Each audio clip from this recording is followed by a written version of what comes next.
Howdy, this is Jim Rutt, and this is The Jim Rutt Show.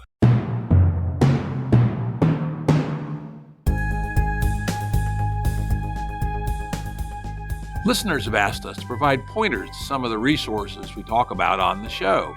We now have links to books and articles referenced in recent podcasts that are available on our website. We also offer full transcripts. Go to jimruttshow.com. That's jimruttshow.com. Today's guest is Forrest Landry. Forrest is a thinker, writer, and philosopher, and this is at least the sixth time he's been on our show. He's one of my very favorite guests. You know, we talk here on the Jim Rutt Show about the difference between simulated thinking and real thinking. Let me tell you, when you're talking to Forrest, you're talking about real thinking.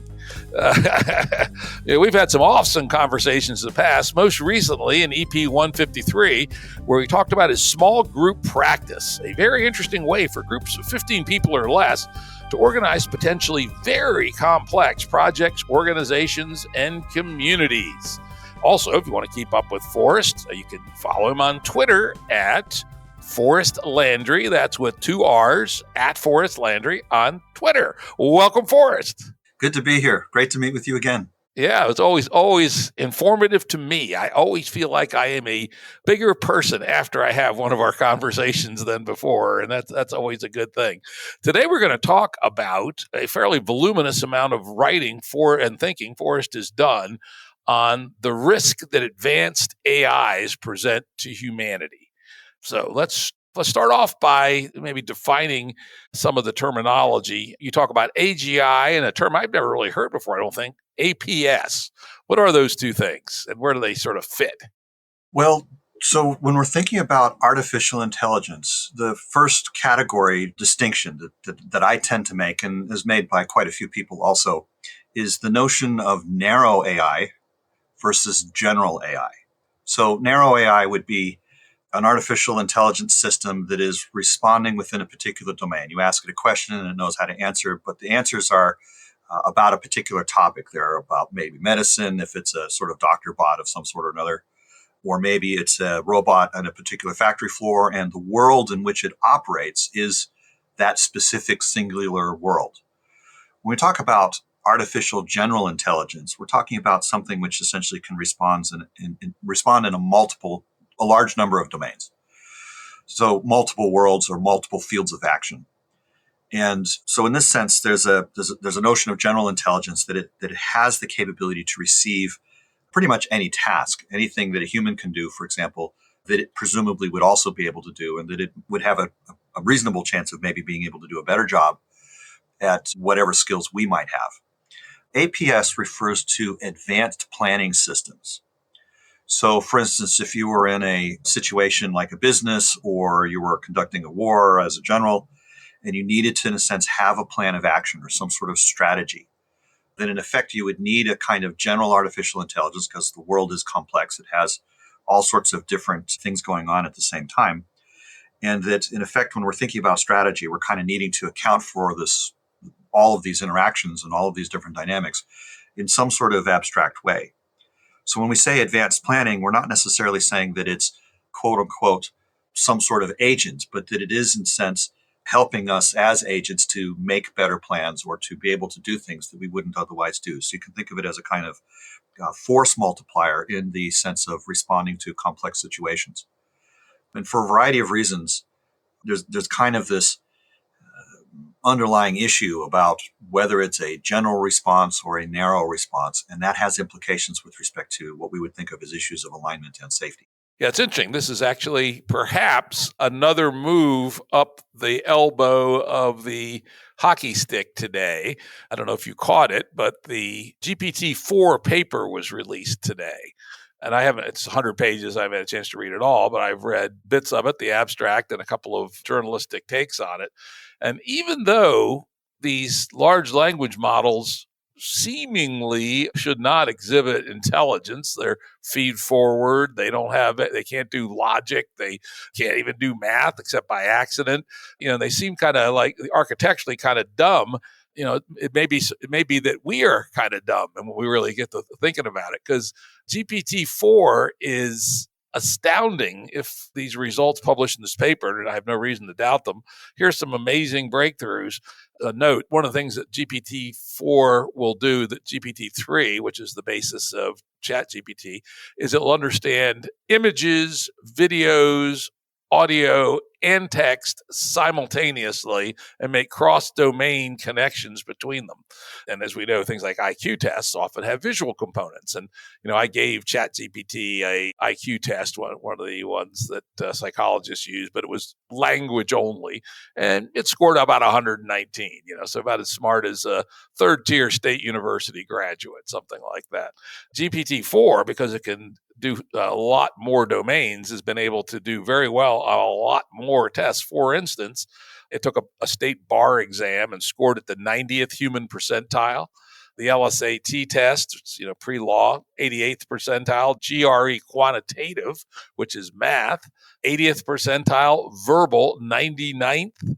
It basically did in high 80s, lower 90s percentile human on every AP test, SAT, ACT, etc., pretty much across the board. So this sort of very brute forcey, not very elegant, and not formally intelligent, or at least not architected anything at all, like in ways that you'd expect it to have any kind of consciousness or agency, is nonetheless now giving us poor little humans a run for our money across a pretty wide domain. Is this surprising to you that something is essentially primitive as a large language model is able to have this much lift up into the higher percentiles of human capacity across such a wide domain? Unfortunately not. In fact, so in effect, when you're looking at sort of the totality of all human expression, there's a huge amount of latent knowledge or latent intelligence in that. And it's unfortunately frequently the case that out of relatively simple ingredients that we can get behavior and phenomena well outside of the expectations of just those simple ingredients. And, you're thinking about fractals and things like that. But in life systems, for example, there's lots of places where, again, from relatively modest components used over and over again, that we can result in emergent behavior that has characteristics and capacities that you wouldn't necessarily be able to see or anticipate from the ingredients alone. I mean, obviously, we see this in chemistry and things where, the properties of oxygen and hydrogen wouldn't necessarily predict the properties of water. I mean, with some really advanced math and simulation, you might be able to do that sometimes. But in the universe itself, rather than trying to think about some sort of reductionism as being a predictive model for all sorts of behavior, it is actually the case that sometimes we want to try to account for behavior in terms of sort of the general phenomenology that can emerge from complexity itself.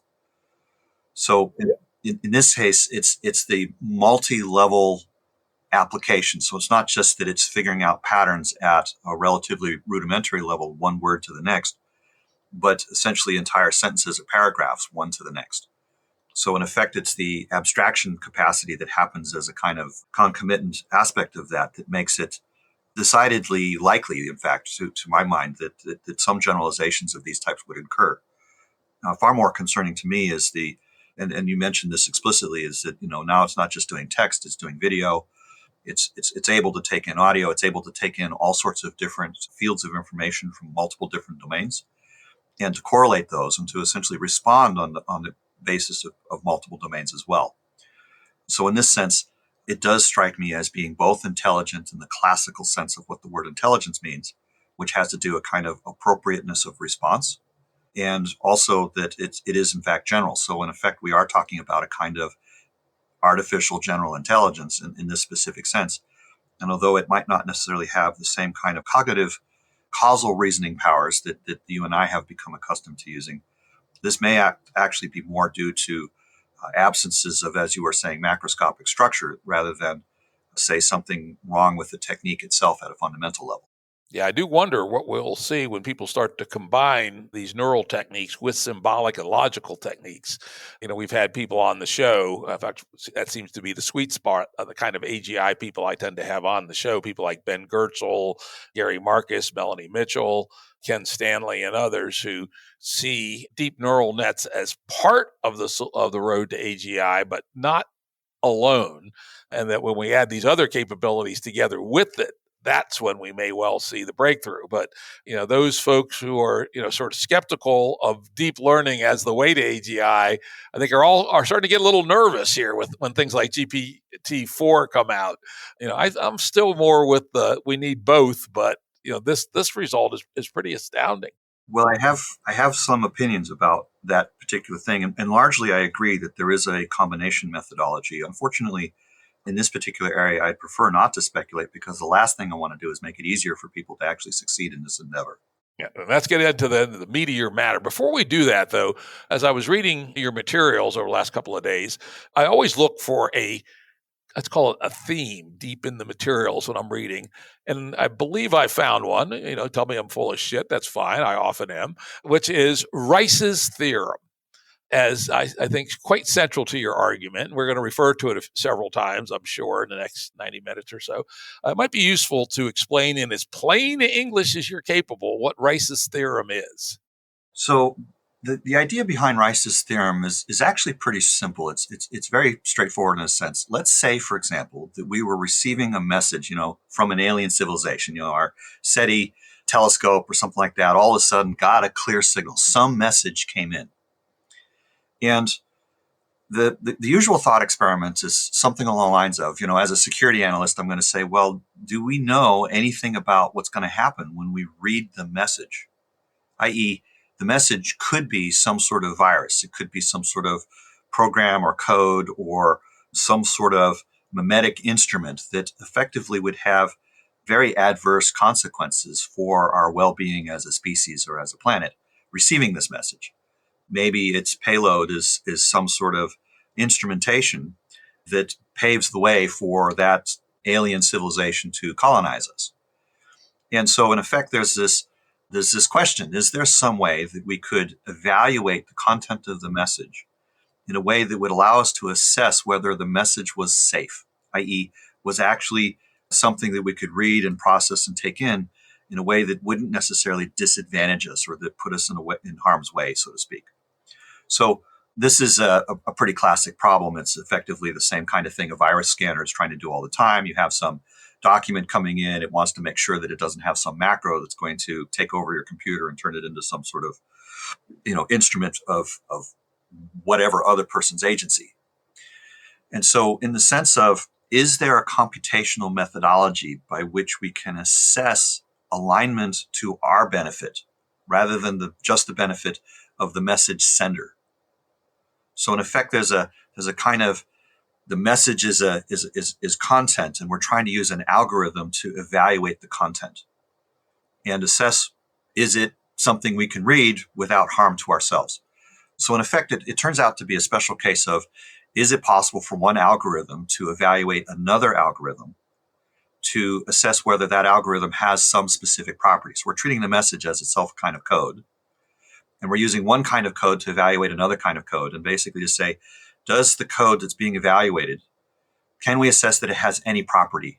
And the property of safety or the property of to our benefit is a special case of a more general notion of have some property, like if we run this program, will it stop? So in that sense, you could think of the Rice theorem as being a generalization of this thing called the halting problem, which is, if I start up a piece of code on a computer, will it ever complete? Can we predict that in advance? And it turns out that you can't, that there's no general case with which an algorithm can be used to essentially determine the properties of some other algorithm.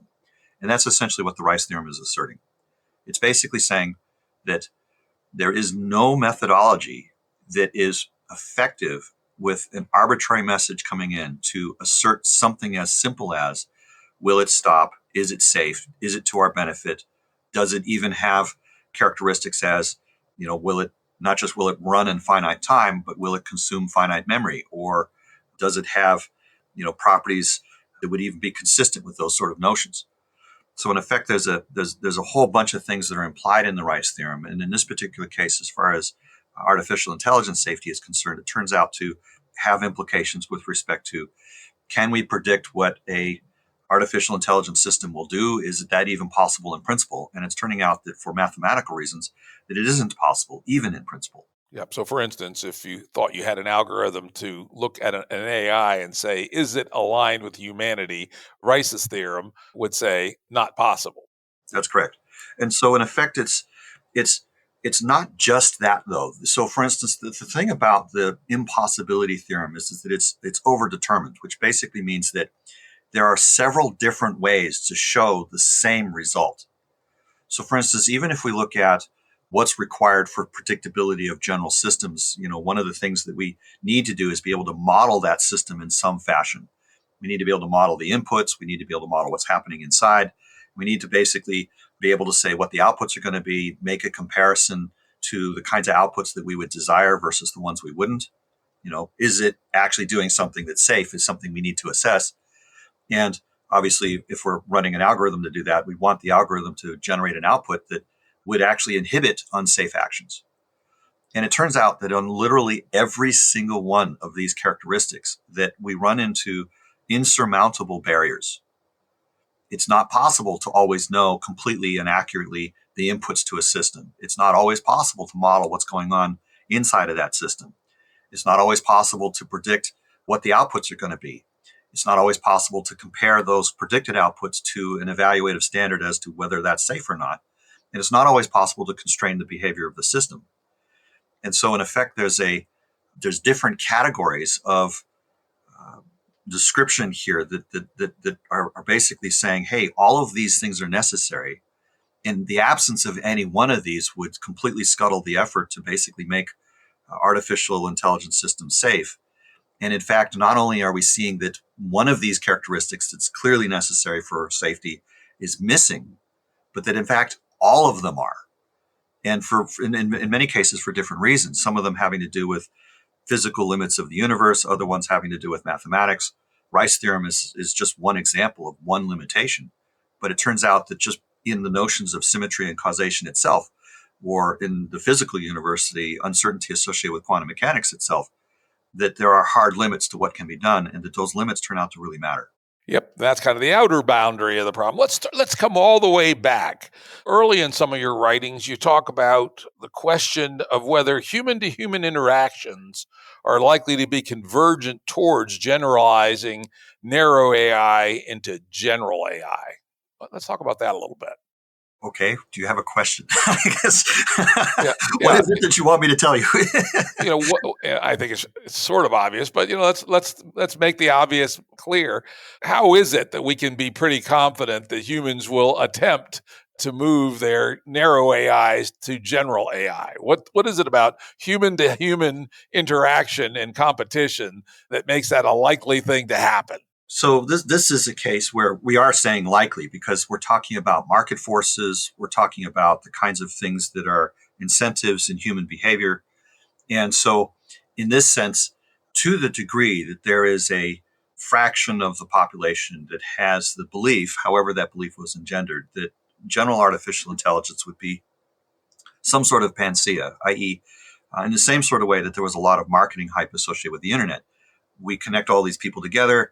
That's going to be wonderful. It's going to enable democracy. It's going to allow all sorts of people that were feeling isolated to feel connected.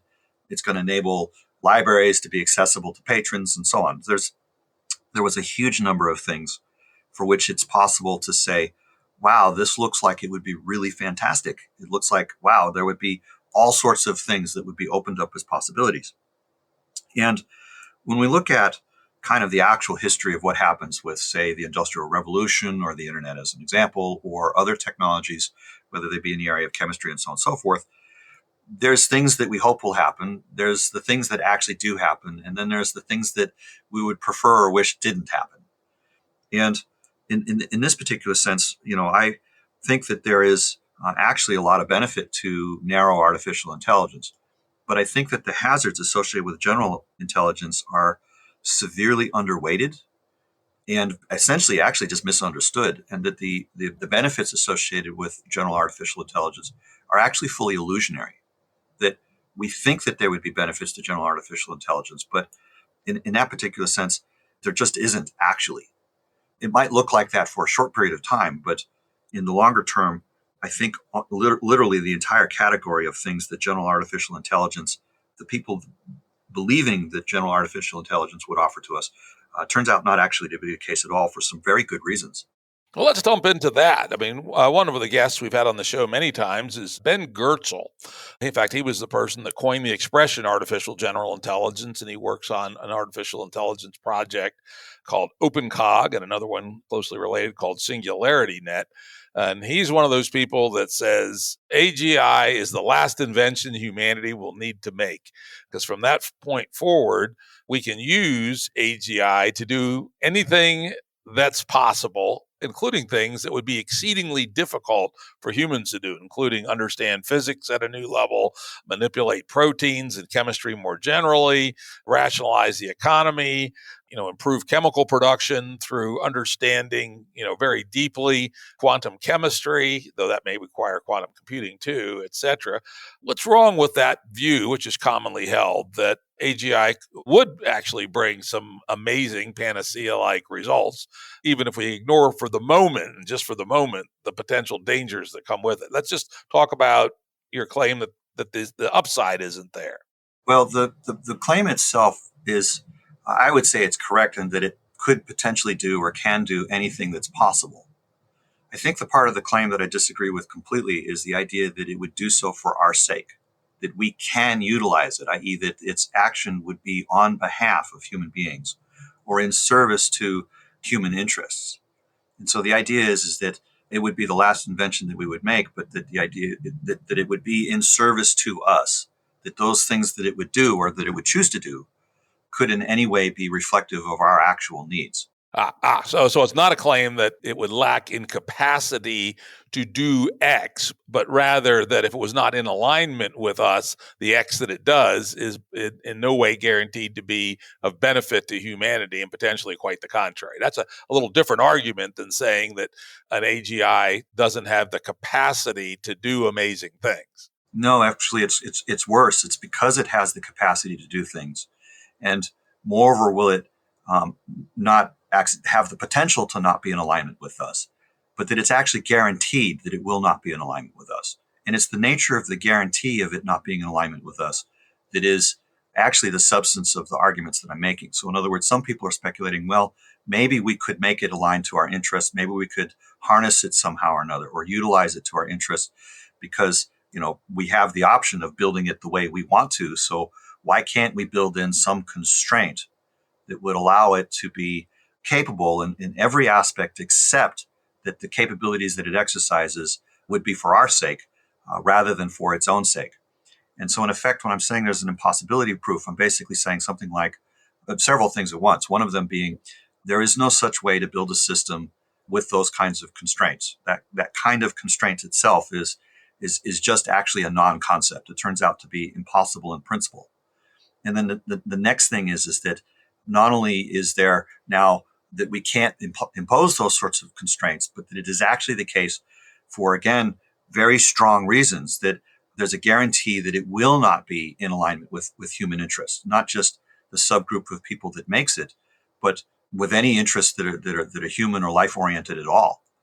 And so in this particular sense, I actually treat the development of artificial general intelligence and things like ChatGPT or GPT-4 and so on and so forth as actually an ecological hazard in the same sense. It's the final ecological hazard. It is the kind of ecological hazard that essentially results in the loss of all ecosystems.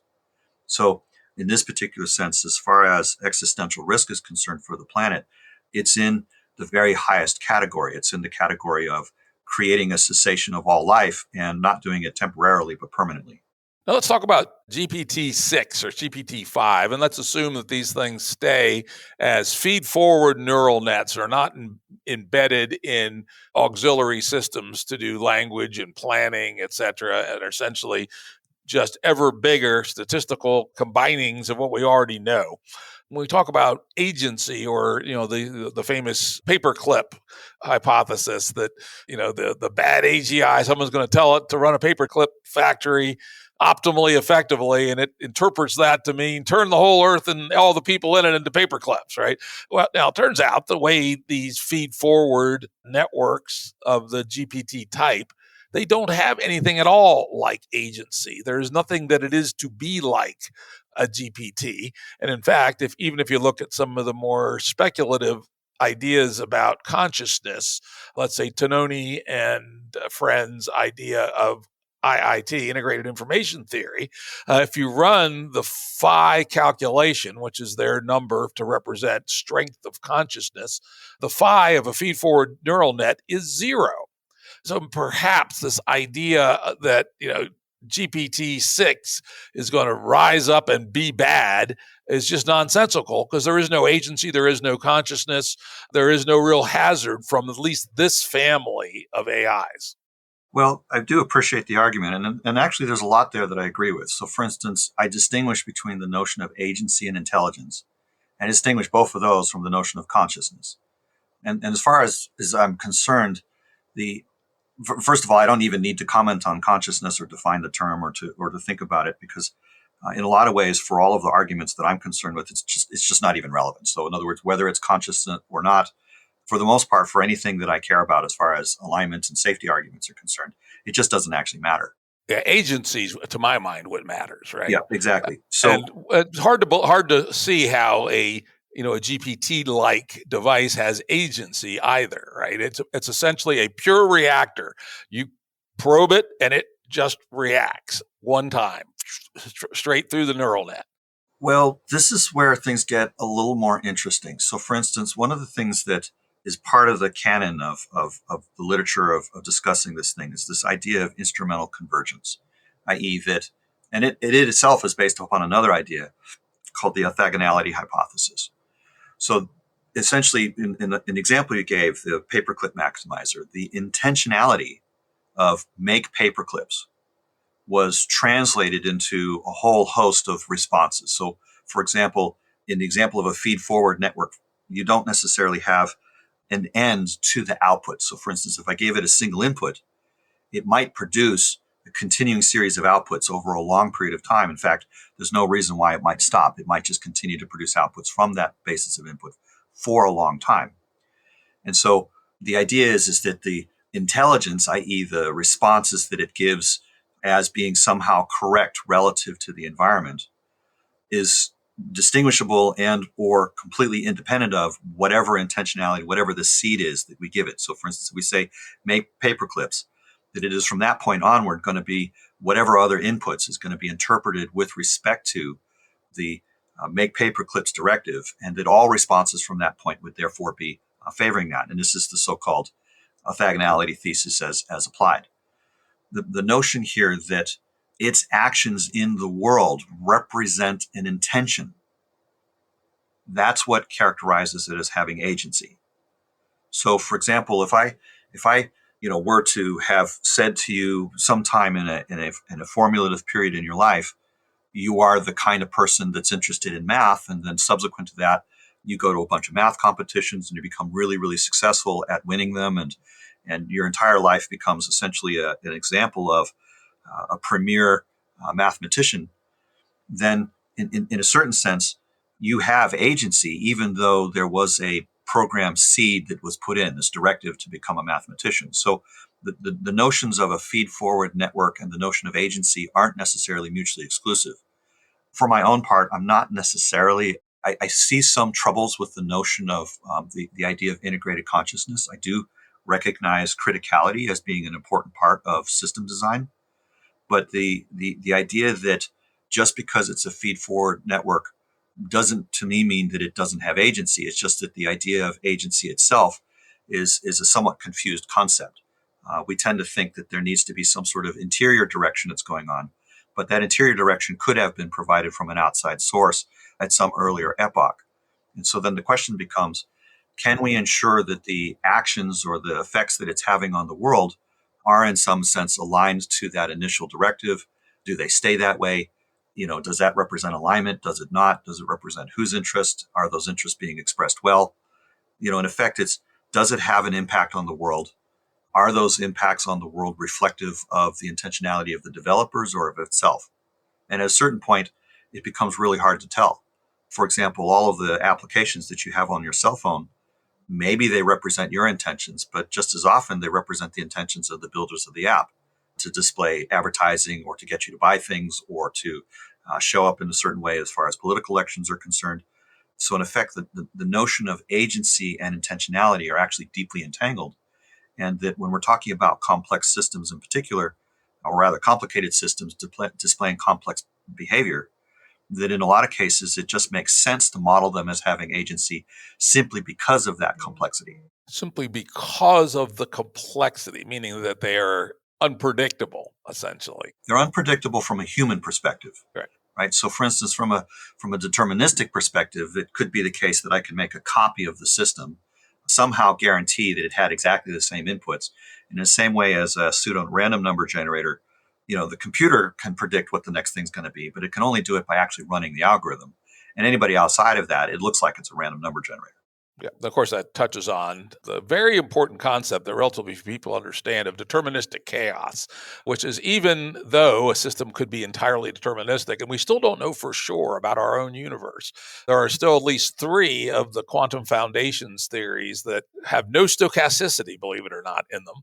And we could have a completely deterministic universe that is practically indeterminate because of the fact of deterministic chaos, where even tiny, tiny, tiny differences in initial conditions produce very different trajectories, and the amount of computation necessary to predict those trajectories is larger than if you turned the whole universe into a quantum computer. So from any practical perspective, the universe is indeterminate, even if it were determinate, due to this issue about deterministic chaos. Well, I'm very tempted to respond to that particular thing, observing that in this particular case, we're essentially aligning the notion of determinism with detail specified all the way down to the scale of absolutely zero, in which case we can have some interesting conversations about what the notion of information actually means and whether or not the notion of causation and determinism are the same or actually different. But in this particular case, I would say that gets a little bit far afield from the notion of artificial intelligence. But just to connect the dots a little bit, as far as theories of quantum mechanics and stuff are concerned, I do hold that the Heisenberg uncertainty principle does actually apply, and that it is essentially a kind of limit on what is accessible information. So even, for example, we were to say something like the actual structure of the universe was deterministic, it would be impossible for us to know because of the limits on information flow itself written into the substrate of the universe design. This is roughly the same thing as basically saying that all theories of physics are essentially theories of measurement, or they're theories of what can be measured. So, for instance, quantum mechanics says things beyond or below a certain scale, just you can't measure position and momentum at the same time. Or if you look at general relativity, it's saying things that are farther away than the time light cone in the Minkowski diagram are essentially inaccessible. They are beyond the edges of what's measurable. So in that sense, quantum mechanics defines limits on what can be measured in the scale of the very small, and general relativity defines limits on what can be measured in the scale of the very large. But also, both of them are effectively defining limits on what's observable. And so in that particular sense, it becomes almost a moot point as to whether something exists and we can't see it, or whether or not the notion of existence itself has been undermined.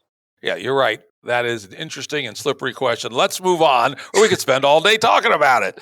So, to pop back up to paperclip maximizers and related things, even if we were to limit the discussion to feed-forward type AGIs that aren't going to wake up one day and say, hey, I'm going to destroy the world and enslave humanity, or enslave humanity first, then destroy the world. Part of the problem is the relationship of human desire and these new tools. That's a big piece of it. So there's a number of different components to the overall argument. One of them is that human beings, in the sense of feeling deluded that they can effectively have their own agency or their own intentionality, completely govern or define the intentionality that is actually manifested in these complex systems. That turns out to be a kind of predictability question, or a kind of causal question as to, is it the case that we can have our agency dominate the agency of these systems in a way that is sufficient or complete. And so from a purely mathematical, game theoretic sort of point of view, we basically say, wow, given the game theory of human-to-human interrelationships, there's an incentive system currently in place, market dynamics and so on, that are going to drive the creation of these systems from a delusion point of view, that we could, in fact, constrain the agency of systems of this type. And again, the first branch is to basically say that on a purely causal basis, or on a purely mathematical basis, or on a purely physical basis, that there's a whole constellation of different arguments that basically say that it is categorically the case that that just cannot be done. But then there's a whole series of arguments that follow after that, which are at least as important. So in effect, we're saying that in not only is it the case that from an interior point of view, like that when we're thinking about the system and we say, okay, the stuff that's going on inside of the system, that we can't predict or constrain what's happening there, that in the larger dynamic of how the system interacts with the world and how the world affects the design or the substrate of the system, that larger loop, the sort of larger ecological loop, has some intrinsic characteristics associated with that themselves are convergent on a kind of agency that is also non-constrainable. So in the same sort of way that, like, look at the relationship between the animal world or the natural world and the human world, to get an idea of what the relationship would be like between the human world and the artificial world of these machines. It is not the case that any creature on Earth is going to stop a bulldozer or a tank, right? It's just that the nature of biological systems is just not really equipped to provide any kind of effective resistance to what are technological systems. Chemistry and napalm, for example, can wipe out ecosystems. Any amount of mechanical support using, heavy iron, for example, can pretty much overwhelm the strength of any creature in the natural environment. There's no substance that are made by trees that is going to prevent buzzsaws from cutting them down. So in effect, there's nothing that is inherently within the capability of the natural environment that can slow the advance of the human environment, which in this case includes buildings and roadways and railways and landing ports for aircraft and docks and so on, that all of the technology to some extent that human beings are using effectively creates a very strong asymmetric advantage from the human world to dominate the natural world. And we see this sort of environmental pollution going on all over the place. So when you look at that and you basically say, well, what are the characteristics that effectively define the interaction between the natural world and the human world? It turns out that those same characteristics occur between the artificial world, what the computers would be able to do, communicating with each other over the internet, or the kinds of things that they would be able to implement in the world, that there's nothing that human beings would be able to do on a social level or on an organizational level or on a capacity level to prevent the dominance of the machine responses.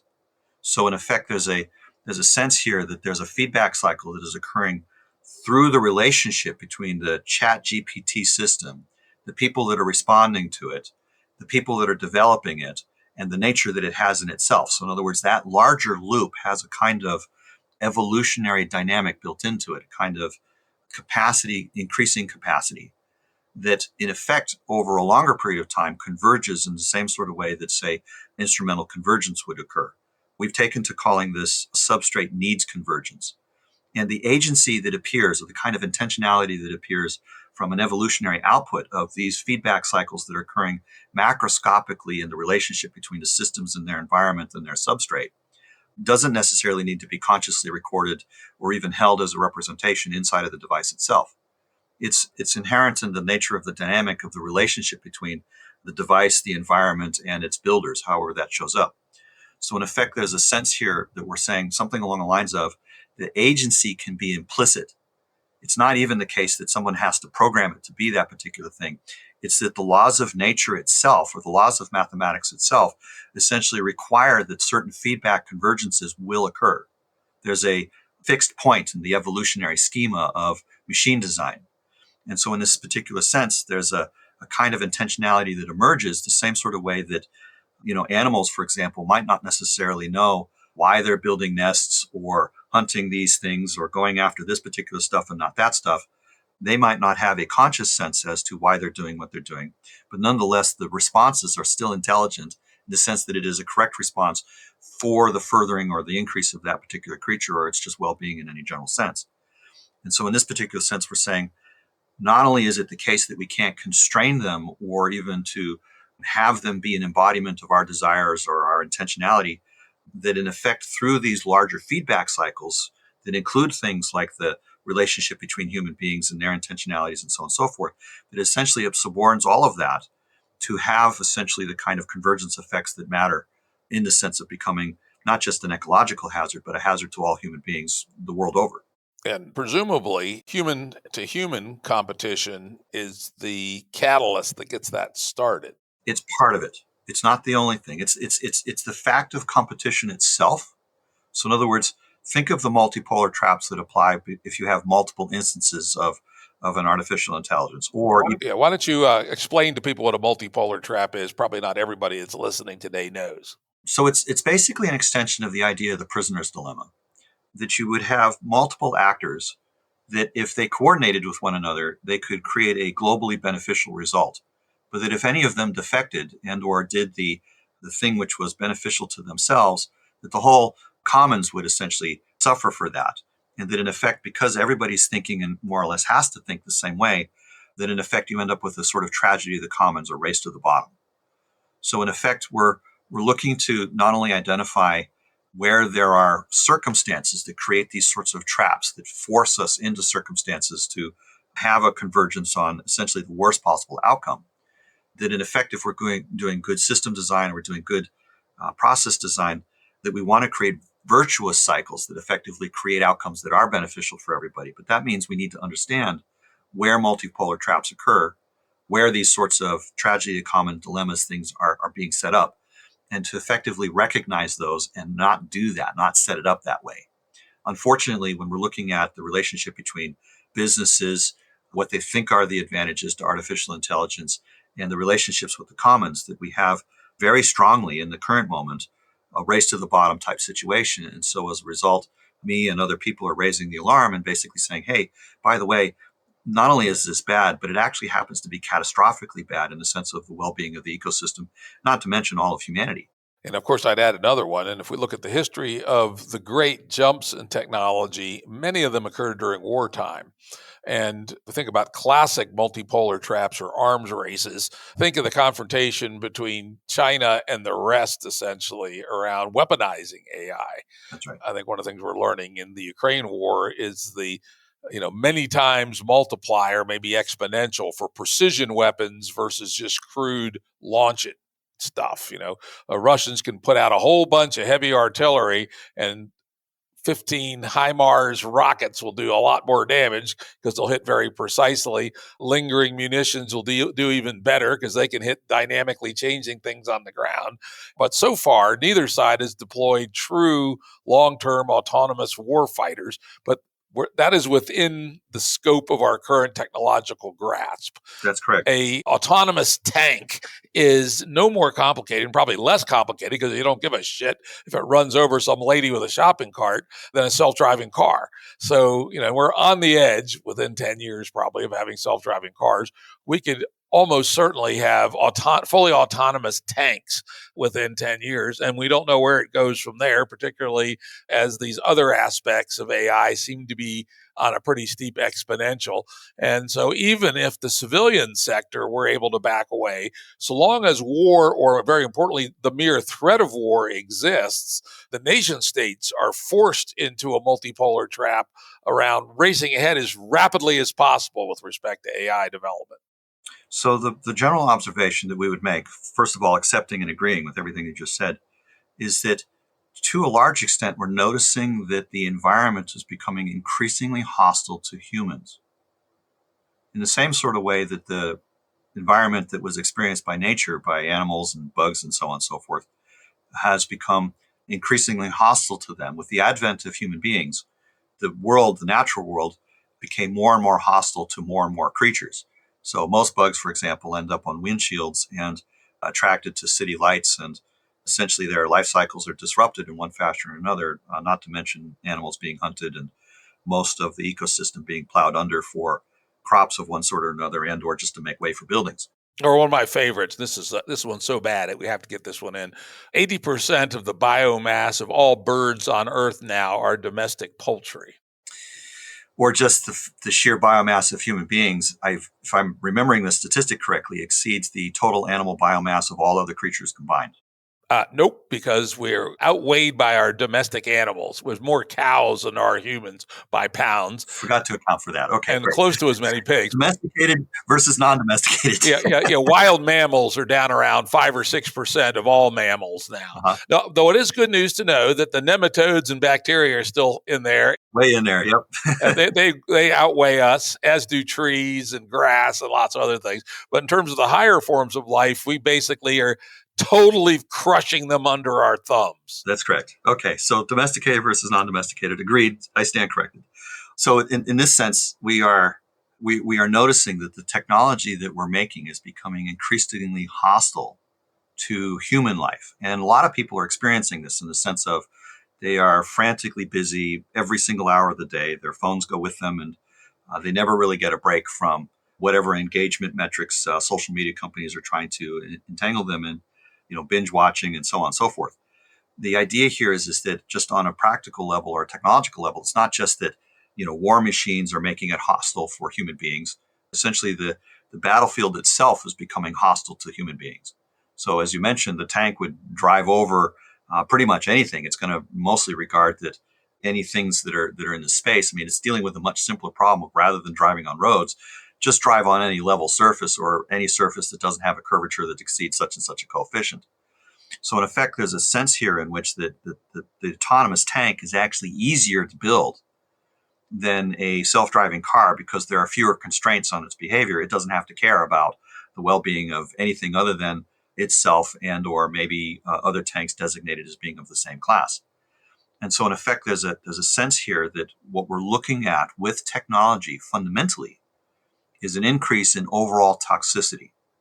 So, I'm now just going to step up away from artificial intelligence and just make a really broad claim, which is to say, for any coherent notion of the word toxicity and for any coherent notion of the word technology, that it cannot not be the case that the notion that technology is toxic applies. So what is toxicity? Toxicity is where I have a depletion of something or too much of something. So I might extract necessary minerals and elementals from your body, at which point, because of the depletion, you get sick. On the other hand, if I put too much stuff in your body, I put too much lead or too much chromium or something like that, then you also get sick. But the entire nature of technological process is essentially linear motion. It's taking resources from one place and it's more or less building it into itself, and those resources end up in another place, maybe a landfill or something like that. And the upshot of it is that given the fundamental linearity of technology, as you said, the artificial intelligence is a feed-forward network. A lot of the equations that are governing its behavior, at least in an individual neuron sort of sense, are linear equations. It isn't the dynamics of the linearity that's the solution. It's the nature of the problem itself. And so when we're looking at ecosystems and we're looking at things that are life, we're looking at cycles. We're looking at reclamation of atoms and or flows of energy that essentially have a much more distributed pattern than that associated with technology itself at a fundamental level. So in this particular sense, I find myself ending up being an advocate of appropriate use of technology, neither too much nor too little. That in effect, in the same way that evolution isn't going to keep up with our capacities to use and utilize technology, obviously none of us have evolved to deal with autonomous tanks.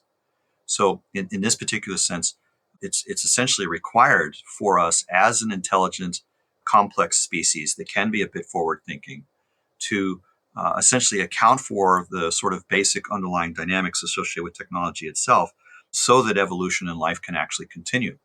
Evolution can't have prepared us for this particular dilemma, but in effect, being conscious beings, we can respond, or at least for a little while, we have the ability to respond in this, to slow down this onslaught of technology and to essentially compensate for the toxicity that was inherent in it. And so when we're talking about artificial general intelligence, I'm merely talking about the very worst case of that toxicity. Yep. And it's one of the things I often say is, yes, I understand the argument. We'll get back to the argument on AGI.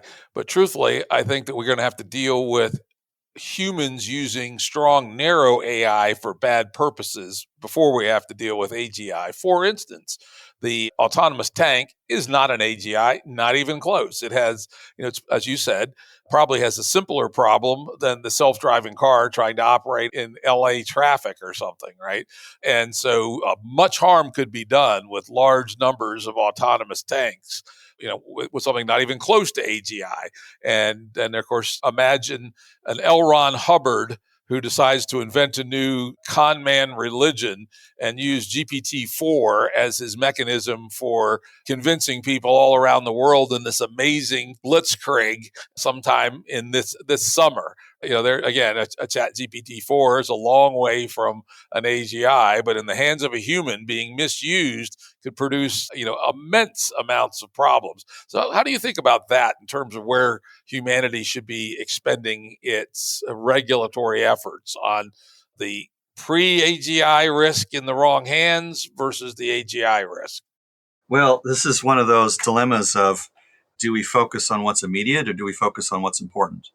So in the sense that technology increases power inequalities, right? So for instance, if you look at kind of what's happened in the distribution of wealth in the last 50 years, for example, you'll notice that relative to pretty much every time prior to that, the use of technology, because it is so complex, it requires enormous resources to benefit from that. If I'm going to utilize technology, I need complex resources in order to be able to utilize it. So in effect, it requires larger and larger investments of capital and infrastructure in order to be able to build the kinds of things that can effectively utilize that technology and or make it in service to the investor's interests. So in this particular sense, we see this increase inequality that's happening in the sense that the smaller and smaller number of the richer and the richer people are effectively able to take advantage of these nonlinear effects to greater and greater advantage. So in effect, they're the ones winning the game. I mean, that's if you think of the market system as a game at this particular point, the strategic advantage associated with technology is so strongly force multiplying for the top 0.1% that at this particular point, coordinated action to compensate for that is becoming rapidly inaccessible. So in this particular sense, yes, I definitely agree that the use of narrow artificial intelligence in itself constitutes a kind of civilization hazard. So in that sense, yeah, in the short term, meaning, the next 20 or 30 years, or even, as you say, maybe, but even as soon as next summer, that we could be seeing severe social disablement or severe, chaos emerging at the civilization level. But that in itself doesn't constitute an existential risk. An existential risk would basically be something that essentially ends all humanity and all capacity for us to develop civilization for all of future time. So in one sense, we're saying, well, yes, it is the case that narrow artificial intelligence at a civilization level is also extremely dangerous. And, while there are some benefits that can be used, I'm thinking particularly of language translation and transcription, there are a lot of other things for which, as you mentioned, could be, completely terrible. I mean, on one hand, I'd love to have, my doctors have a wider understanding of the kinds of issues that can go wrong in the human body and therefore be more effective at doctors. But the last thing I want to have is a psychologist basically aiding and abetting a president to become a dictator. So, in effect, there's a situation here where when we're looking at the sort of scope of things, yeah, I agree that the issue of narrow artificial intelligence is in certain senses a fundamentally disabling technology, and that yes, attention should be put to that. But in the sense that it might end civilization, well, so what? Civilizations come and go. Maybe we'd have the chance of doing a better job next time. But in the sense of general artificial intelligence, it turns out that we don't get it next time, and neither does any other creature on the planet. So in the sense that life is valuable, and if we look at the sort of complexity we were talking about earlier and saying, look at one small, square meter of the earth or even one single cell and the effort invested by evolution over 1 billion years to sort of perfect that design, and we're going to throw it all away to replace it with something that is, if anything, far more fragile on galactic timescales. That in a lot of respects, that this is just actually a bad deal. It's just actually a bad trade. And so in that specific sense, I'm saying, well, being the kind of person that is trying to think about the long-term well-being of the planet, i.e., what would it take for humanity to really love living here 1,500 years from now? But I'm seeing, okay, well, maybe civilization is going to collapse over the next 50 to 150 years, and or that existential risk might actually make it so that it's unrecoverable in that period of time. That those ends up becoming the dominant factors because they not only do they exceed my lifetime, but they exceed my scope of whatever I personally have as concern by a huge amount. Maybe I would be disadvantaged by some corporation with a strong artificial intelligence, but that might just affect me and maybe my children. But on the other hand, it's not going to affect the entire family tree for all of future time. So in that sense, to the degree that I care about the important, it's hard for me to believe that this is an either or choice. Now, with respect to the view that AGI is inherently above 90% likely to lead to the termination of the human species and all of its future. Not all experts agree on this. Scott Alexander published a paper a couple of days ago, one of his astral star codex or whatever the hell he's calling it these days. And he went and reviewed a number of people. He said the median machine learning researcher says 5 to 10% chance risk. Scott Aronson, one of the smarter guys around, 2% risk. Will McCaskill, who's a fairly pessimistic guy, 3% risk. On the other hand, Eliezer Yudkowsky, 90% or greater risk. What is your thought on why Scott Aronson, there are a few people who've thought more deeply about this stuff than him.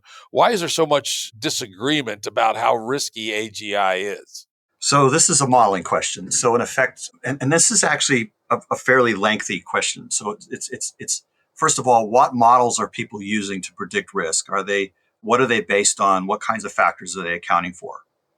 What I notice is that all of the models that I have seen, like every single person that you've just quoted, for the most part, they're working within the schema of what's likely to happen on a human-to-human interaction level, i.e., what are corporations going to do, what happens in marketplaces. And that sets kind of like one threshold of what's going to happen.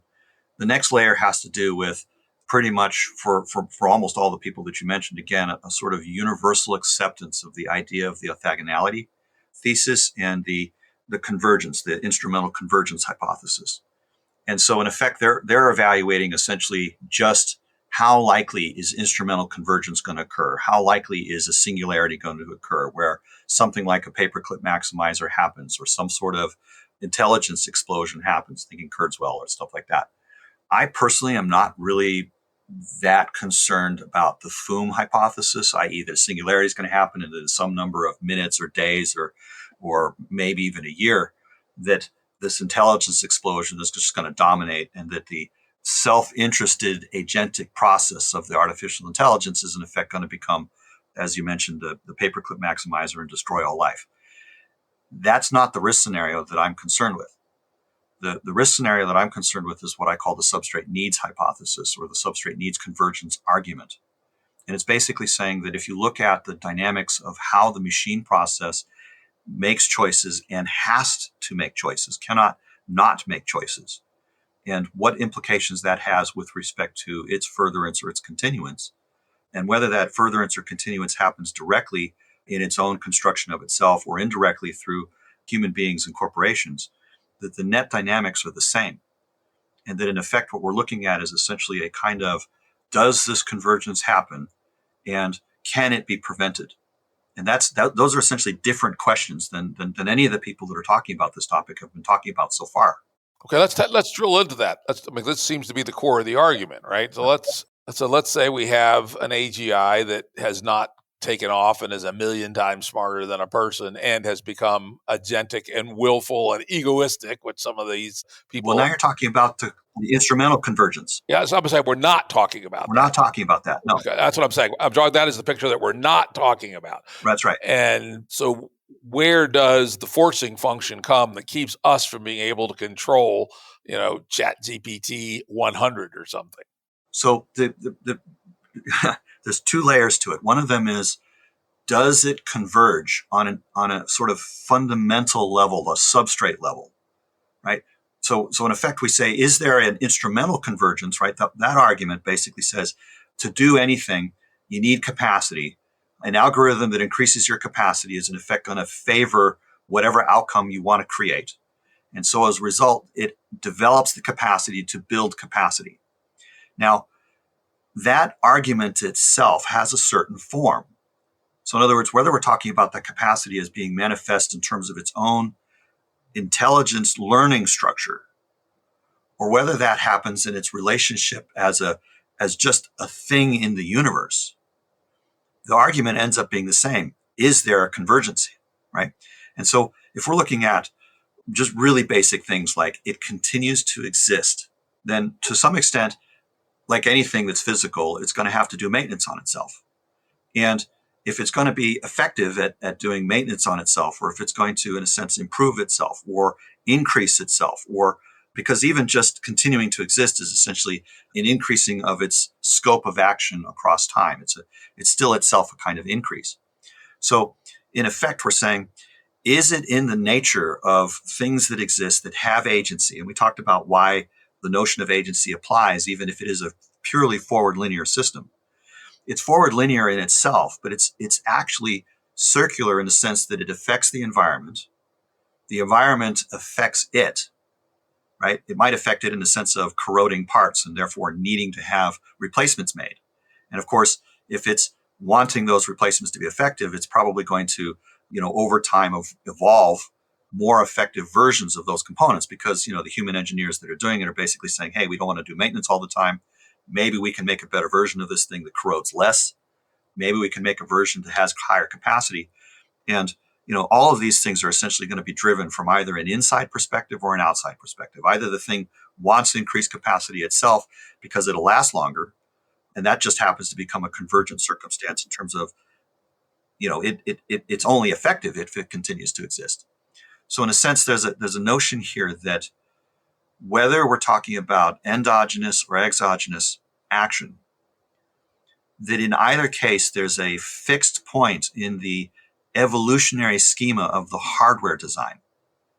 And so in effect, the fixed points are continue to be and continue to increase, and to continue to increase its capacity to continue to be, and to continue to have the capacity to increase its continue to be, and every variation of the combination of all of these three terms. Well, I don't understand why particularly a feed-forward network without any inner agency or inner consciousness would have a sense of self-preservation or a particular desire to grow. Only when it's in the context of humans and the broader economy. One could see that a human who owns, let's say, a proto-AGI, I want my proto-AGI to be bigger and stronger to beat up the other AGI across the street. But all of that's actually a secondary consideration.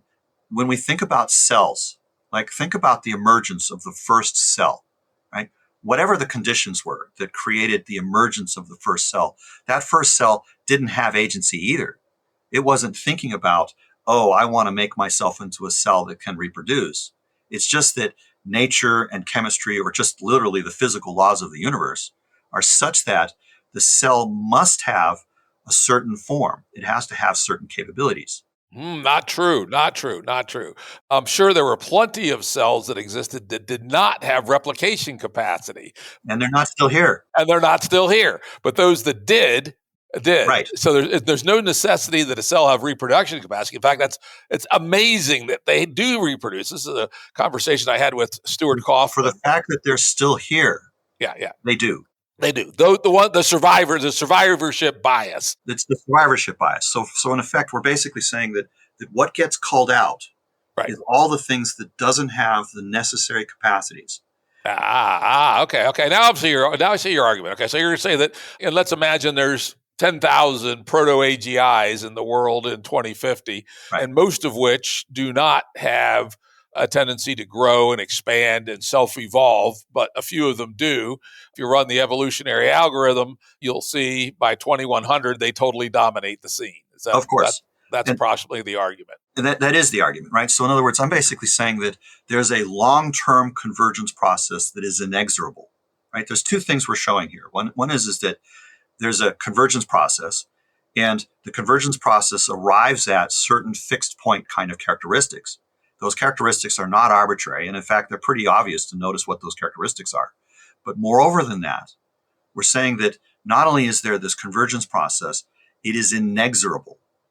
Once started, it is convergent. And so then the next part of the argument is to say, is there anything that can be done at all to prevent the inexorability? Is there any countervailing pressure that could be applied? Fortunately, this does not get us into the Rice theorem or the halting problem. No, it does. This is exactly it. So I'm going to make an argument that it doesn't, right? Because we identified what it is that breaks the equilibrium, which is a self-evolution and expansion, essentially. Otherwise, we all end up with a bunch of cells that don't reproduce. And as long as the instrumental convergence doesn't occur and these things don't become super intelligent, we'll talk about that next. But then perhaps this danger can be dodged. And suppose we were able to get agreement not to allow self-modification and not to allow growth not directed by humans. Does that seems to break the two problems that we identified here? It would seem so, at least in the short term. Yes. Right. So for instance, we would say, okay, can we prevent this inexorable thing by interrupting the cycle, by effectively making sure that there is no feedback process through the ecosystem, and by ecosystem, I'm basically saying all the manufacturing companies or all the capacities to build machinery, that in any way influences the design of the next iteration of the system? Well, that, of course, is going to happen. You can't eliminate that, right? Especially not in a capitalist economy. You just made my argument. You just made my argument. So in other words, we're basically saying, first of all, that there are so many places that a feedback cycle can occur that you can't close all of them off, right? But in this case, there's certainly an economic libido for people who create proto-AGIs to make them better. There's no doubt about that. Of course. So not only is it the case that there's so many places that passive feedback could occur, but we now have amplification going on that for sure will drive this cycle. So then the question becomes, this is right. You've now joined my side of the thing. You're basically saying, wow, not only is it that we have a convergence process, but that human beings are in a sense helping it to be more convergent, right? And the last thing that most people are going to do from a perspective of sanity in this particular case is try to slow it down, because they think, illusion again, that it is to their benefit to have it be this way. And so in effect, we're saying, okay, there is this inexorable pressure that is coming from the multiplicity of feedback cycles that could occur. And are we ever going to find all of them and plug them all completely, perfectly, forever? No. Right? No. Then there's oh my God, there's all sorts of feedback processes, all of which level in the direction of positive increase towards convergence. So then the next question becomes, is there any methodology, technical, engineering, otherwise, mathematical, even in principle, for example, that could counteract this convergent pressure? And this is where the Rice theorem applies, and this is where a lot of arguments about causation applies. It basically is possible to show that there is no way with any engineering technique, any algorithmic technique, that the nature of the tools you're using, in this case, the logic of mathematics and or the sort of causality of physics, whether it's deterministic or not, in either or both cases, it doesn't matter, that the scope of the kinds of things that you can do with engineering is too narrow for the scope of action of how much back pressure that you would need to create to be able to compensate for these convergent dynamics. And this is the reason why I say, when we say, is it a risk over the long term? Yes, it's not just a risk, it's a certainty. So in effect, it's basically, if there was any argument at all that could basically counteract the pressure, if there was any suggestion of a particular process that could counteract the pressure, it would first of all have to come from outside of engineering. It'd have to come from outside of mathematics or anything an algorithm can do. So in that particular sense, it's basically saying, well, literally the only thing that we could think about in that particular space is social coordination, i.e. to choose not to start the cycle of convergence in the first place. Because if we do, the net results are inexorable. And once they are inexorable, they converge on artificial substrates and the needs of artificial substrates, which are fundamentally toxic and incompatible with life on Earth, not to mention human beings. Well, there's a line here. How do we get across this line? Because we're taking the case, it's not a fast takeoff. It's something that's highly embedded in human institutions, right? We talk about the fact that there will be... It's embedded in the dynamics of evolution itself. And I'm not talking natural evolution. I'm just talking the mathematics of evolution. The notion of evolution is an algorithm that lives at a sort of an abstract level. It basically is saying that when you have feedback dynamics of a particular type, that certain convergence factors will over time emerge. That's literally it. Yeah. So in a sense, But let me, I want to drill down here, see if we can be very specific. The scenario that we were just talking about had this evolution being mediated in a very significant degree by economics, economic competition. Starts off that way. Doesn't have to stay that way. Also, great power. I frankly think it's going to be the great power war making that's going to dominate for a while. God, all of this is super scary. I mean, you're basically saying you believe that World War III is inevitable, and I'm hoping not. I mean, I would really like for that not to happen. Yeah, somehow we seem to slide by, but maybe we won't this time. But anyway, so these are things that are highly embedded in a human context, right? If you, let's say, partway along, humans decided they had a religious conversion and decided just to turn off all the electricity. Nothing the AI could do about it, right? In the short term, that's true. Yeah, that's like 2035. There was the last thing that was done, Jim Rutt started a new crackpot religion, just convincing people electrons were dangerous. No more electrons, people. And then bye-bye computers. So I think I'm helping you connect your argument here. But because you say the core of your story does not start with instrumental convergence, i.e. fast takeoff. But what you're saying is that socially enabled evolution driven by human multipolar traps and arms races eventually will get to the point where instrumental convergence takes place. Is that what you're saying? I'm actually saying that it gets to the point where substrate needs convergence takes place. And instrumental convergence may or may not be happening at the same time. It's still, as long as the battle of the proto-AGIs is mediated by businesses and nation states, they have no incentive in the AGIs taking over. The AGIs don't have agency. Let's just stipulate that for this particular case. Well, it's a boiling frog problem, right? So, for instance, you put the frog in the pot and you increase the temperature slowly. There's no point at which the temperature increases fast enough for it to jump out. So, in effect, bear in mind that the dynamic I'm talking about occurs over maybe 2 or 3 generations of people. We don't necessarily notice climate change because basically you'd have to go all the way back to Genghis Khan to really notice something like that dramatically. So in effect, there's a sense here in which, when we're thinking about how quickly do these changes occur, it's too slow for us to notice that we have gradually and, in a sense, comprehensively seceded our social power to these devices, which effectively would at that point be self-manufacturing. And this is even showing up today. So for instance, do you believe, for example, that in OpenAI, that the tools that they're using to build ChatGPT-2 were different than the tools that they used at ChatGPT-1? And then when they made 3, they noticed, these tools could be made better if we automated this particular process. So it makes it easier for us to make ChatGPT-3. And then, when they move forward to 4, they would modify those tools and they'd automate even more.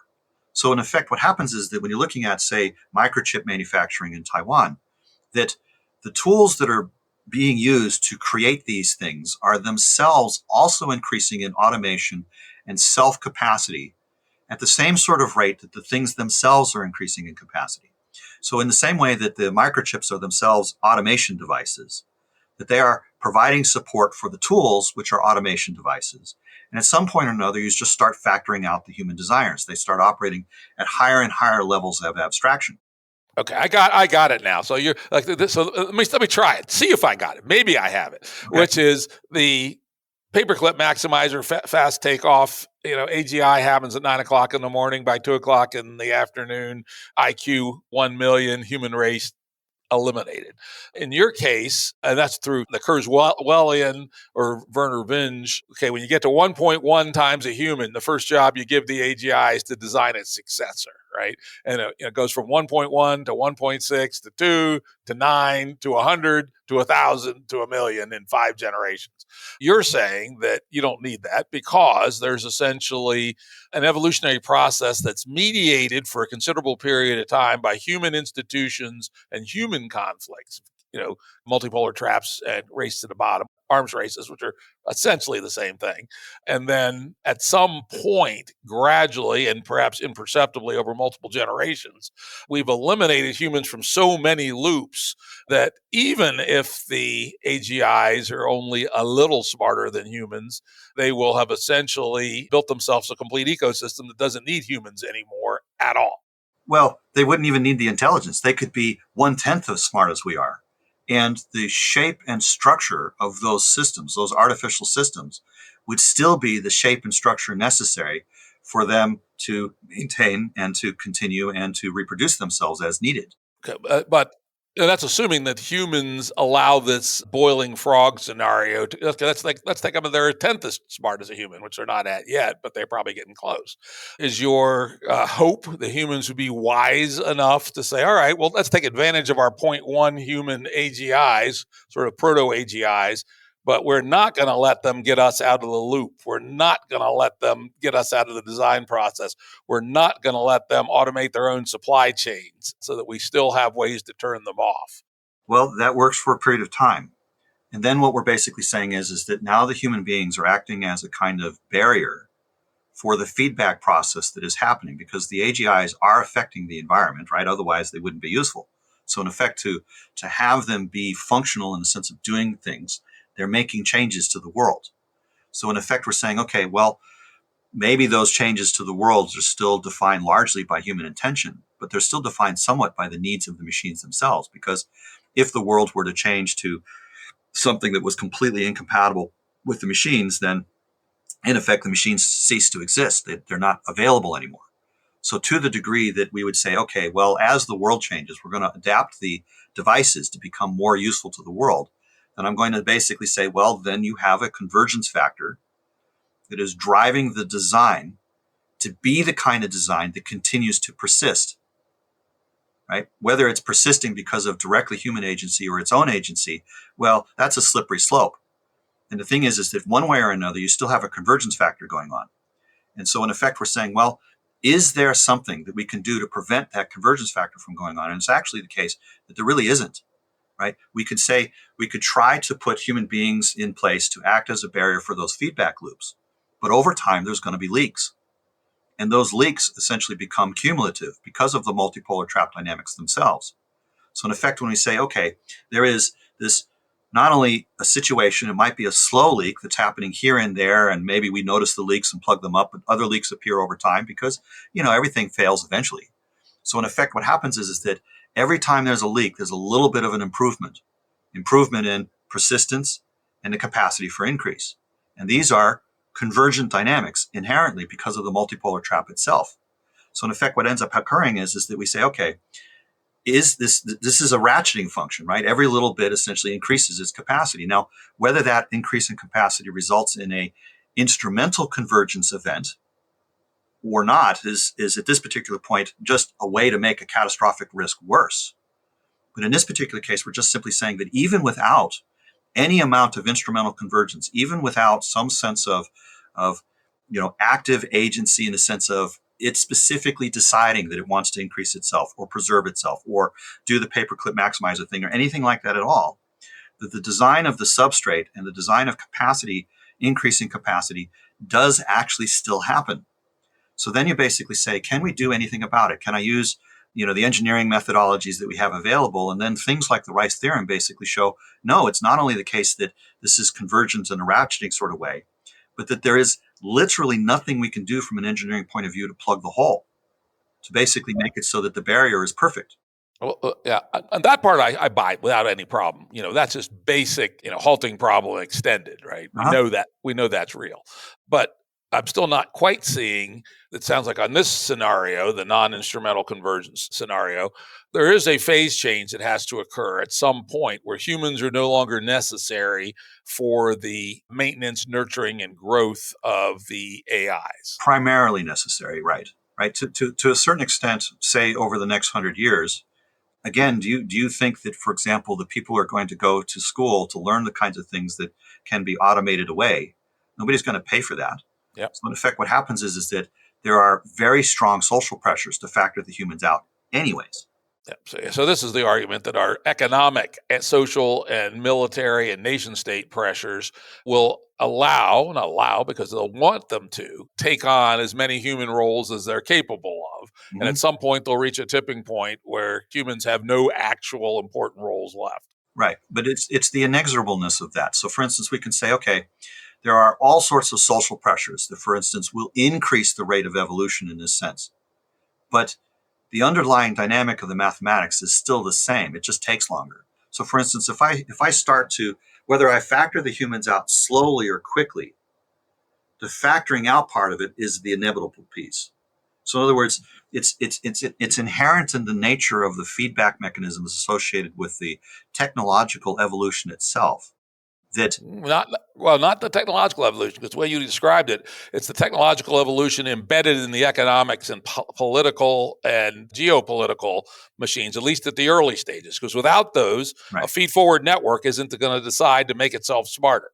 That's right. So, for instance, the human beings basically make it happen.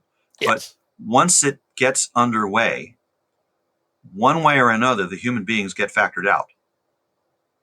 And incrementally by their own choice, because, hey, I would rather sit on the beach and smoke a cigar than go shovel shit. I can have my robot shovel shit for me, so I don't need to do that anymore. I don't need to devise computer chips anymore because Mr. ChatGPT 100 can do that for me, etc. Yeah, so we can say, for example, that human beings, being the way they are, for the most part, will want to factor themselves out. But I'm basically saying that for a lot of reasons, it would be the case that we would almost be forced to.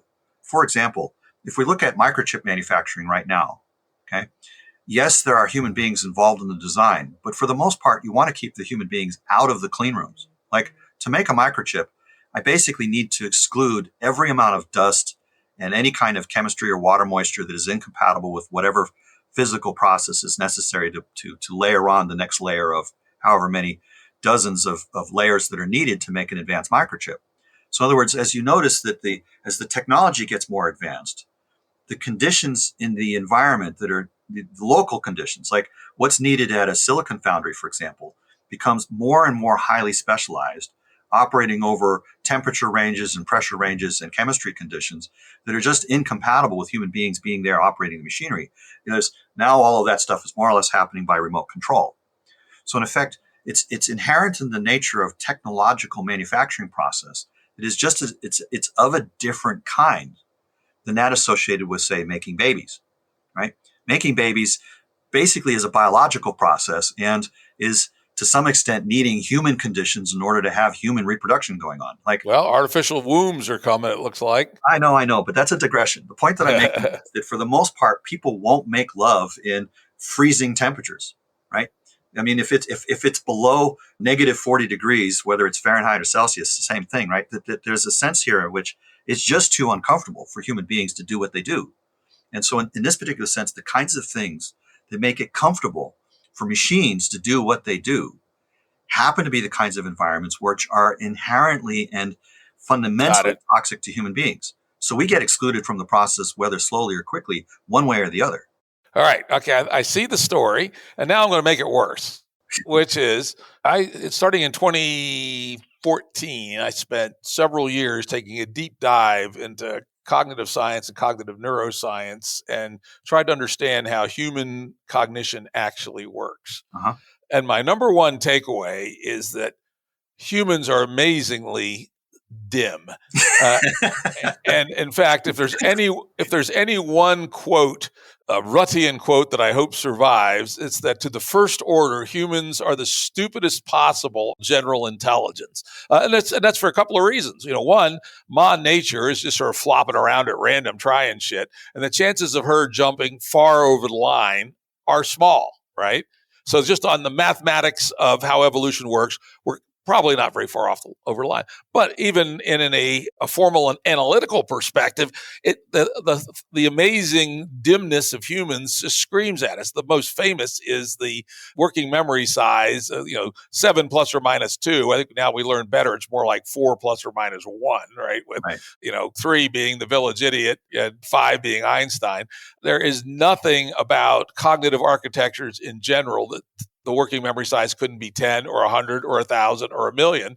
Think how hard it is to read a book. You don't actually understand a book because you're constantly shuffling words 4 at a time in and out of working memory, and then you're trying to chunk it and work those in and out of another piece of working memory. It's an unbelievable kludge. And if you read a 280-page technical book, you have some sense of what's in it, but you don't know everything that's in it. That's correct. If you had a working memory size of 270,000, which isn't that large, fit on your phone, you would actually understand the book at a very deep, nuanced level, and that you could answer every possible inference from that book without fail, without too much intelligence. Compare that to a human, and you're in a completely different realm. Well, you were telling me ChatGPT this morning was exhibiting the kinds of intelligences passing tests that most human beings can't pass. Without even being very intelligent, which is amazing. Yeah. But let's think about these things, right? Think about when we actually start building these machines in ways that are like humans. The other area, humans, terrible. Our memories, right? Our memories are the faintest images of what has happened to us, an episodic memory. Remember back to your 5th birthday party. I can barely remember it. My whole early life is more or less completely lost to me. So first of all, I just really want to affirm the basic point that you're making, which is that, and this is how it showed up in my world, was human beings are basically the stupidest creatures possible to develop capacity for technology. Yes. Right? They're the dumbest possible general intelligence. To create technology, right? The technology that we have is essentially way in excess of our capacity to understand how to work with it and use it, because we just barely got the capacity to develop it in the first place. Yeah. And it's already exceeding our capacity to understand it. So in this sense, there's a very strong need for us to account for the fact of, as you're saying, our own stupidity in the face of intelligence, in machine intelligence. And so in effect, I'm not saying that I'm going to be even the only person to have made these observations. I'm sure there's other people that are making these observations, but I'm basically pointing out that in the same sort of way that we actually now need the wisdom to think about the relationship between technology and evolution. And I'm saying, frankly, we need to understand evolution well enough to recognize the hazard that technology produces for us. And that evolution, for our own part, hasn't provided us with the skills to be able to deal with that. We actually need to learn that directly ourselves right now. We can't even manage our economy, as last week's events showed. Exactly. So, all right, we got about 15 minutes here.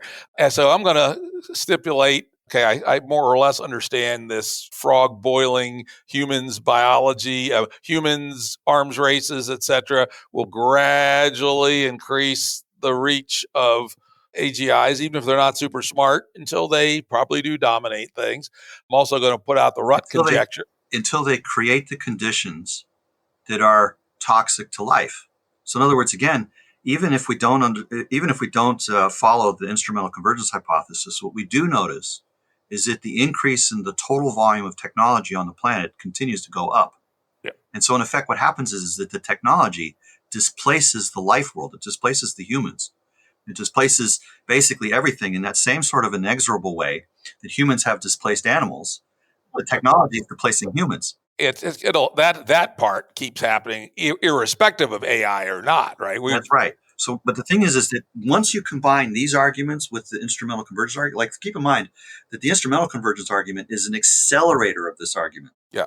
And I'm going to stipulate, I believe the instrumental convergence argument is true, that there will be a fast takeoff at some point. Now, it may not happen in 4 hours, and it might, I had a very interesting discussion with Eliezer Yudkowsky and Robin Hanson once, sitting on the floor of a house in San Jose around 2004.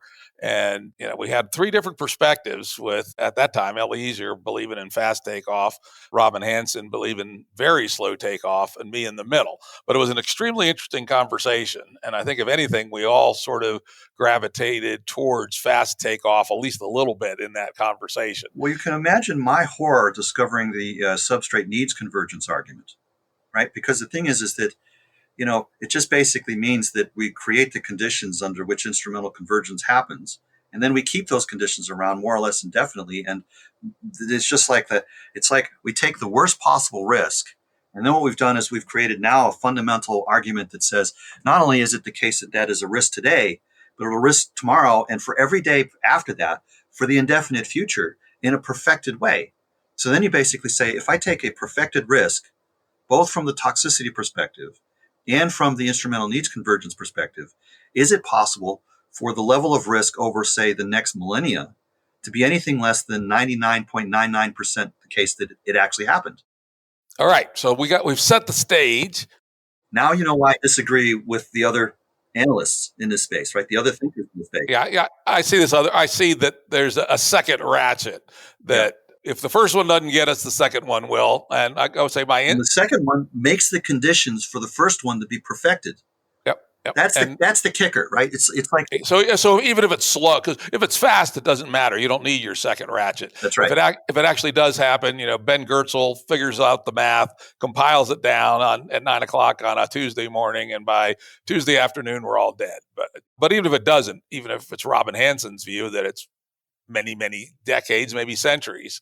Yours is a socio-human political ratchet that keeps it ratcheting for as long as it takes until the instrumental convergence occurs. And that's when the phase change occurs. Well, there's actually two other layers to this. So one of them is that you notice that over time, there is an economic decoupling between the machine world and the human world. Yeah, we know that's happening, and of course that's getting worse very rapidly. That's getting worse very rapidly, and so in effect, what's happening there is that we say, okay, not only is it the case that human beings are factored out because of the technology ratcheting effects, not only is it the case that they're being factored out because of the economic incentive effects, but they're also being factored out because of this economic decoupling effect.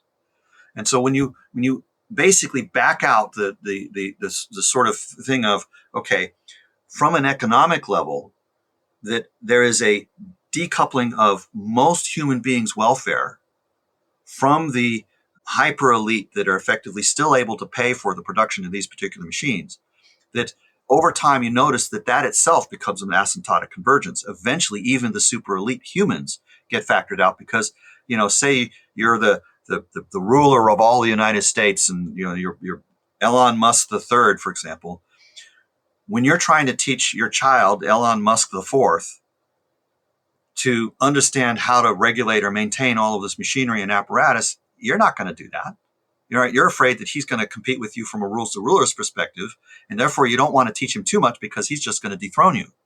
So in effect, what happens is that even on an intergenerational basis, we get factored out, just from the economic decoupling perspective and the game theory associated with rules for rulers dynamics. So in effect, what happens is that no matter how you cut it, no matter which way you go, you run into insurmountable barriers. And the insurmountable barriers are of such an order that the combination of the whole thing is essentially invincible. The only way to basically prevent this from happening is to not play the game to start with. It's like, that old movie, how do you win thermonuclear war? You don't play. Yeah, indeed. So now I'm going to ask you to give, I know you're a philosopher and not a social engineer, but what should we do?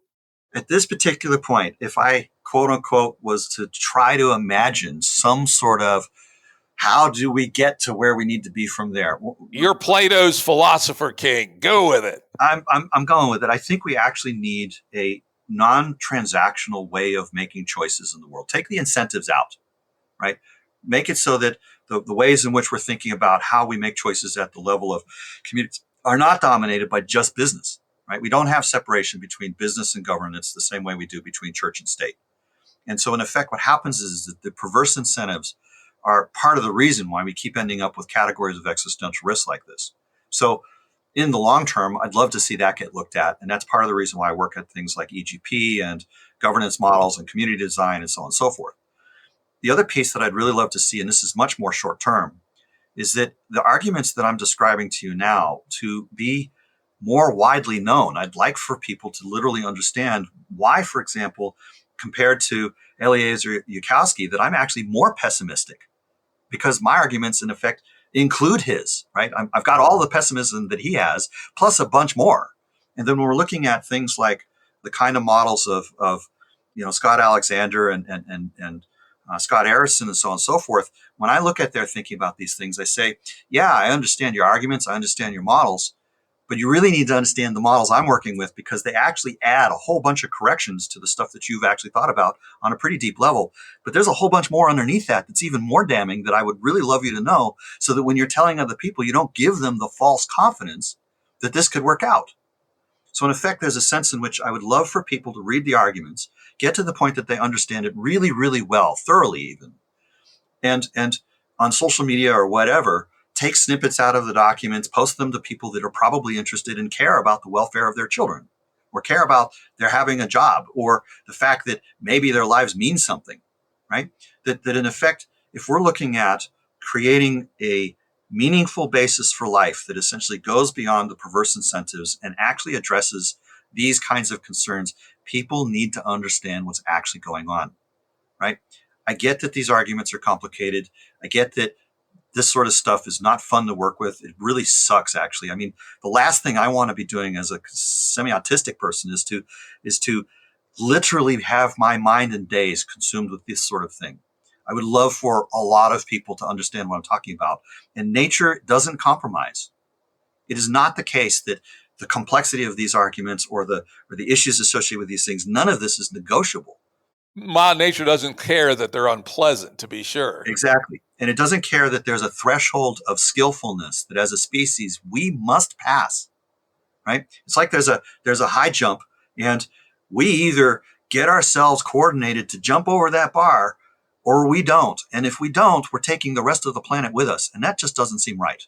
And of course, this is Robin Hansen's forward great filter, the answer to the Fermi paradox. You know, Exactly. The Fermi paradox, as listeners, I go on about the Fermi paradox all the time, which is, if there's all these aliens out there, where the hell are they? And there's two arguments. One is the previous filter, which is it's really, really, really, really, really hard to have gotten as far as we've gotten. And maybe it's around DNA, maybe it's around the prokaryote cell, maybe it was multicellularity, maybe it was the neuron, but it could have been a bunch of things before we got there. And then the other side of it is, well, it's not that hard to get to we are, but it's really hard to survive much longer. This is the forward great filter. That's right. And Robin has laid this out very elegantly and mathematically, and he is of the view that probably the math says it's more likely the future great filter, not the past great filter. I'm at this point saying, regardless of which it is, if it's the past great filter, we're undervaluing life. Yes. If it's the forward great filter, we need to get our act together right now so that we can continue to value life. And so in this sense, regardless of how we think about the Fermi paradox, the necessity of our action is clear. Got it. All right. I'm going to wrap it right there. I think that is a really good tour of the horizon. I think we did a pretty good job of nailing the core of your thesis, at least to the point I understand it. I hope the audience did too. I don't think I did a terrible job on trying to pull it out. And I think we'll just wrap it there. Thank you, Forrest Landry, for an amazingly interesting dive into a very scary topic. Sorry to do this to you, man, but on the other hand, thank you for hanging in there with me, and I super appreciate you giving me the opportunity to speak in this way at all. Audio production and editing by Andrew Blevins Productions. Music by Tom Muller at Modern Space Music